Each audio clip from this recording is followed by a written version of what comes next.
Hello everyone, I'm Chester44 and welcome to this Let's Play of Blades of Avernum. Last episode, we found our way up the mountain to where Laguerre is most likely, hopefully, located, which is up here. I mean, there's a camp here, and we're about to go into there. Couple notes before we start. First, Galandon actually updated the version of Exodus that he had. He had made various bug fixes and stuff like that over the time, so I just happened to update it, and hopefully we'll see some balances and fixes and so forth. I have no idea what any of them are, aside from the fact he may have possibly fixed Capture Soul and Simulacrum, and he may, and there was apparently some text that I missed back when I left Manikos. Also, when reading through the thread to find the link to that, I happened to also find that all that thing I was saying about a dramatic point at Peninsula Camp, I was wrong there. The actual words were a dramatic point at a mountain by the Peninsula Camp, or a camp on the mountain. So we're about to find out if right here is when I am going to have a problem and won't be able to get any further. That said, let us begin, and head into the camp to find Laguerre. You approach Laguerre's camp. You can see him in the distance, standing calmly, staring into a fire. He doesn't seem to notice as you are approaching, and although you call out to him, he makes no response. He must be deep in thought.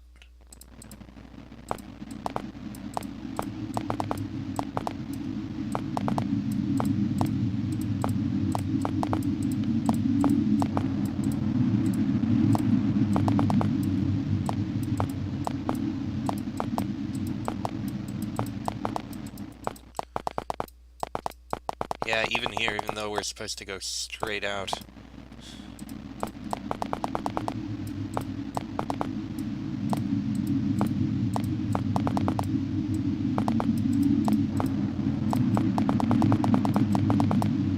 Well, let's go in. Laguerre sits in this grove, still silently staring into the fire. What do? Approach him. You have come. Yes. Do you believe? His eyes do not move from the fire. They stare as if the waltz of the flames could unlock the secrets of the universe and heal the tear in his soul. You've learned much about the other members of this expedition, but you've hardly had the chance to speak with the one responsible for all of this. Laguerre's motivations have always seemed transparent. He wants redemption. The exile, for him as for all Basicavans, is a constant reminder of the sins of his ancestors. It is a wound always festering with poison, an agony so terrible that he would do anything to end the pain. Anything. Even invent a goddess and lie to everyone about his experiences in hiding for 20 years. It seems far-fetched, but a desperate man might do a lot of things. His question hangs in the air. What do you say?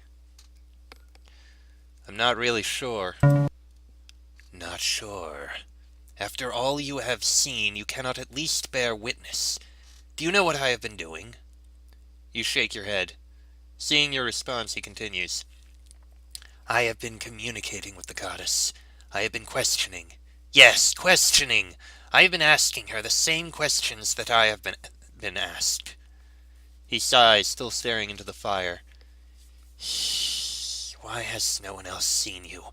Why do you not tell me anything about yourself? I do not even know the proper way to worship you. You tell me only that faith in you will lead us home. His voice, always strong, always resonant, billows now in challenge to the licks of the flames. Who are you? What do you want from me? Speak to me! Laguerre's cry fades out into the mountains. It seems as though the empty beyond pays no heed to his demands, and his shoulders slump. Then suddenly the answer comes. I understand your questions, Laguerre. I am not without compassion, nor am I without empathy. There is an odd tone in that last sentence. Something about what the goddess was saying struck a chord within her. You feel as though you know what it is, but before you can think it through, she resumes speaking. Come, Laguerre, let us turn doubters into believers. With the goddess's words, you feel yourself lifting into the air. You and Laguerre fly smoothly down the mountain on the wind of the goddess's breath, taking in an incredible panoramic of the land you have traveled before you return to the camp. The entire expedition crowds around as you arrive in the temple. Laguerre speaks to them. Some of you have doubted. I understand this. I myself even doubted for a time, he continues, his voice proudly reaching the whole room amid cries of "No!" and "How?" But he affirms, yes, it is true. I doubted, but what I saw on that mountain has renewed my faith. The goddess is real, and we cannot doubt any more. But before he can continue, Silthok interrupts him, shouting from the crowd. Not this again! I will not believe in a goddess that I cannot see! Unsettled murmuring begins in the crowd now. Laguerre looks around, amazed at how far the mutiny has come, that Silthok would be willing to challenge him to his face. The scene could grow ugly again. Suddenly, Athas begins pushing her way through the crowd. Stop it! Just stop it! Athas's face is completely messy with tears. She has been sobbing. Don't you all remember that he has led us this far? She cries. You would all still be in Thasica, or in Thascalis, or in Nas, or in wherever you came from if it weren't for him. You cannot turn on him. I cannot lose him again. I love him. Everyone is staring at Athas making a scene, but you turn to see Laguerre, and you are shocked to see that he is not merely unsurprised, but is looking at Athas with the most tenderness and compassion that you have ever seen in his eyes. He loves her too, and like Phaedra and Macron, they had been keeping it secret. And then something happens. And there will be no more doubt. For a moment you cannot fathom what you are seeing. Athas's skin has begun to glow with a blue light, a bright incandescence that speaks of magic, but you can feel no recognizable light spell around her. Then you realize what it is. The goddess has taken possession of Athas's body. I am the goddess. Those of you who did not believe, I forgive you. You are the goddess. Ithik speaks, his voice filled with awe. Athas, as the goddess, nods. Then, may I ask you a question? Ithik asks. Please, she replies smoothly. Yes. I was the one who spoke to Kalthus on the mountaintop. What is your name? I am called Althanazaria. This is it. This is the answer that you have been seeking since you first came to Basikava. The goddess is Althanazaria, the traditional Slith goddess of fertility, healing, birth, and the hunt. She was a great deity in the classical pantheon. Almost everyone rejoices at this news, but you notice that Pithos's expression grows much darker. Althanazaria. I know that name. What, Althanazaria? He continues, his voice filled with scorn as he sees the goddess turn to him with a confused expression. Did you not realize that we had a darkling on this expedition? Did you not know that one here has read the words of this? Ithas, as the goddess, lets out a mild cry, but Pithos continues. We darklings worshipped many gods of the dark pantheon, Pithos continues, but one of our greatest was the goddess Hathnazriak, goddess of sex and pain and death. She was the consort of the lord of all demons, Nathaganth, to whom such spawn as Grahoth and Nolag Kar were just servants. Hathnazriak and Nathaganth were the queen and king of our dark pantheon, the crown royalty of darkness. His voice descends into a deep hiss. And in the ancient battle chants, the poems written by Thys himself, it is related that Hathnazriak appeared to the homeland Sliths in a disguise and convinced them to worship her. His claws clench and unclench. She abused them for centuries in this false identity, taking their worship and pretending to help them, but with subtlety betraying them in every way she could. The cities with her shrines eventually sickened and died. With all the finality of a death sentence, he pronounces, The name Hathnazriak used to hide her identity and abuse the Sliths for centuries was Althanazaria! Hath Nazriak begone! We will not suffer your presence! Chaos erupts. Laguerre, Pithos, Siltha, Talus, and everyone else in the room shout furiously, trying to make sense of the events of the past few minutes. You stand helplessly, watching the goddess attempt to speak. Finally, Laguerre silences the room with an agonized cry. Hath Nazriak! He shouts. Hath Nazriak, leave now! Go! Please, I can explain. No more lies! Get away from me! I renounce you! Laguerre's words hang in the air like arrows on their way to piercing their target's heart. The goddess stares at him, and so does everyone else. The unshakable faith that has driven the expedition this far has been abandoned. The words, like arrows, hit home. I will go. But know this, Laguerre. Because you have lost faith, you will never see the homeland. With that, she runs, ethereal tears streaming down her radiant face. For a long moment, no one moves or speaks. Then Laguerre's voice rises, breaking the silence. Please, everyone, get back to what you were doing. We will need to get moving soon, and we all need to prepare. For a tense moment, no one moves. Then Ithac and Talus begin to make their ways to the exit, and everyone else does the same. Laguerre turns, breathing shallowly, and kneels before the altar. Cass, who has been silent this whole time, turns to you and says, You'd better get some rest. We will figure out what to do, and in the meantime you should sleep. You return to your tent and drift to sleep. You sleep for several hours, with troubled dreams and unsettling visions. After many hours of wakelessness, but none of rest, you rise, unsteady, to face whatever new task awaits you.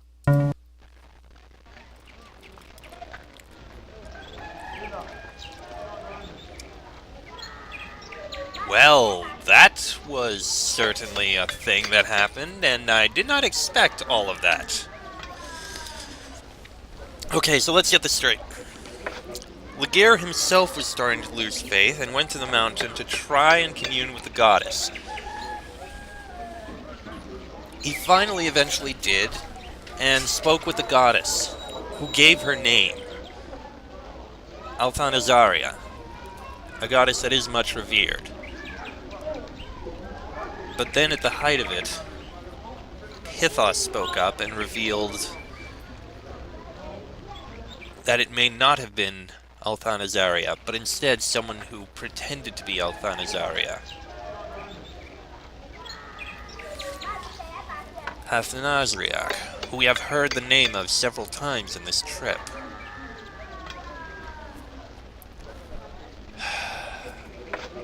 So now we have a new question. Was it really Athanasriach? Or was it Or was it the other goddess that we knew of? Either could be true now. Let's move on. Cass paces as he waits for your next question. Where is Laguerre? He is in his tent, meditating. This has been a very complicated time for him, so he is attempting to process it all. What should I do now? Go to Pithos for that information. He is the one who has decided our course of action. Very well, then. There's Talus. Talus stands in the shrine of the goddess, morbidly doing little. He offers you a muted greeting as you approach. What's wrong? We've been worshipping a dark goddess this whole time. That's what's wrong. I couldn't believe in the goddess without evidence, but now we have it aplenty, and I cannot bear what we know. Shaking his head, he continues. Our expedition is cursed, and this temple which I have built is an abomination. A tribute to the goddess who has caused as much suffering to Slithkind as all the others put together. Have we any reason to hope? What are you doing? Checking the shrine for any possible defects. It withstood the journey to here from the old camp very well, but it's always good to check. To keep one's mind off of less pleasant matters. Is the fast gone?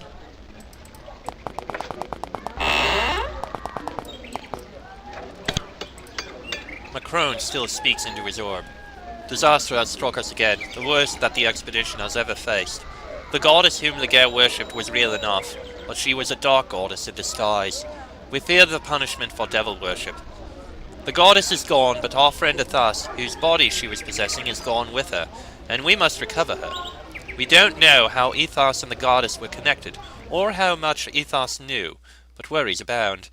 Some think that the goddess has always manifested herself to Ligeia through Athos from the beginning, since Pythos and Ethos were the first to meet Ligeia when he came to Nas.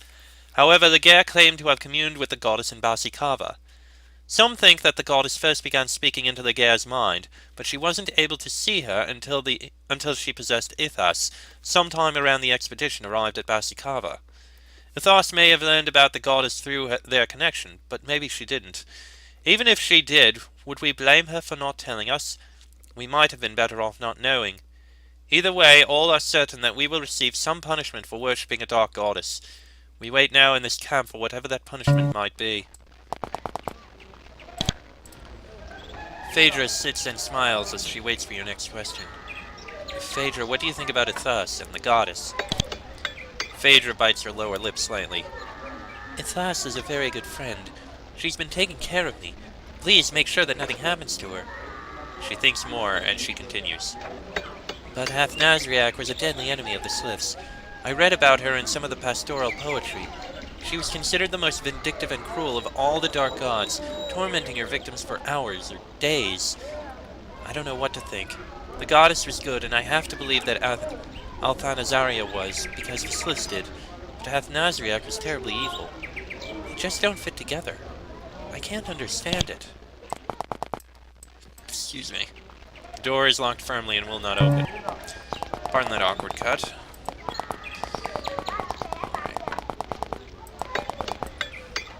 Ithic.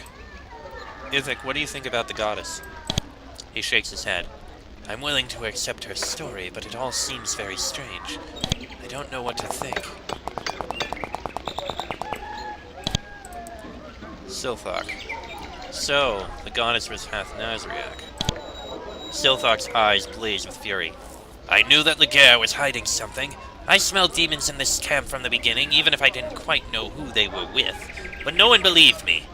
Well, now we all get to suffer for worshipping the darkest evil goddess in the entire pantheon. This will end badly for all involved, mark my words.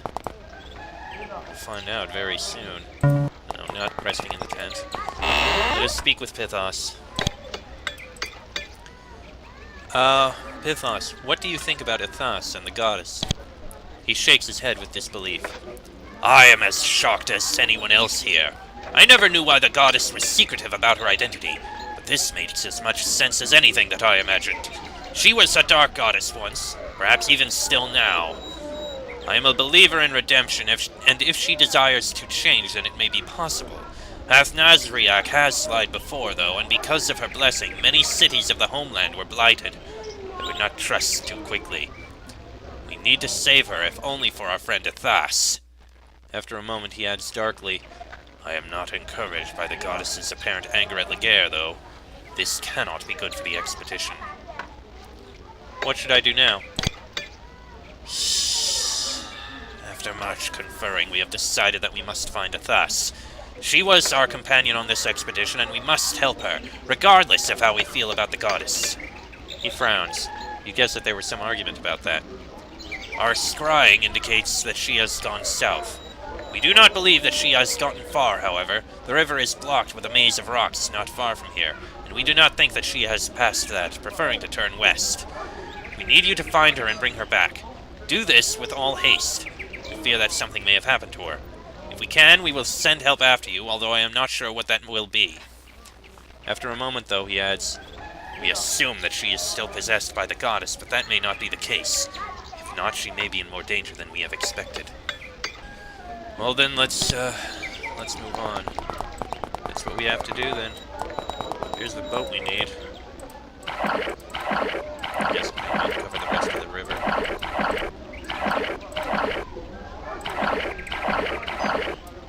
Because that's what I do, I uncover things I didn't before.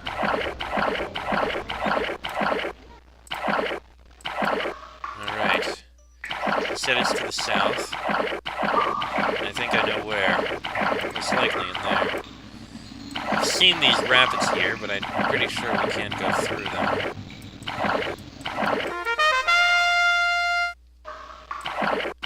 I mean, I'll uncover them anyway. Just to use up a bit of time. Yeah, it does look like there's no way through right now. Yep, no way through right now.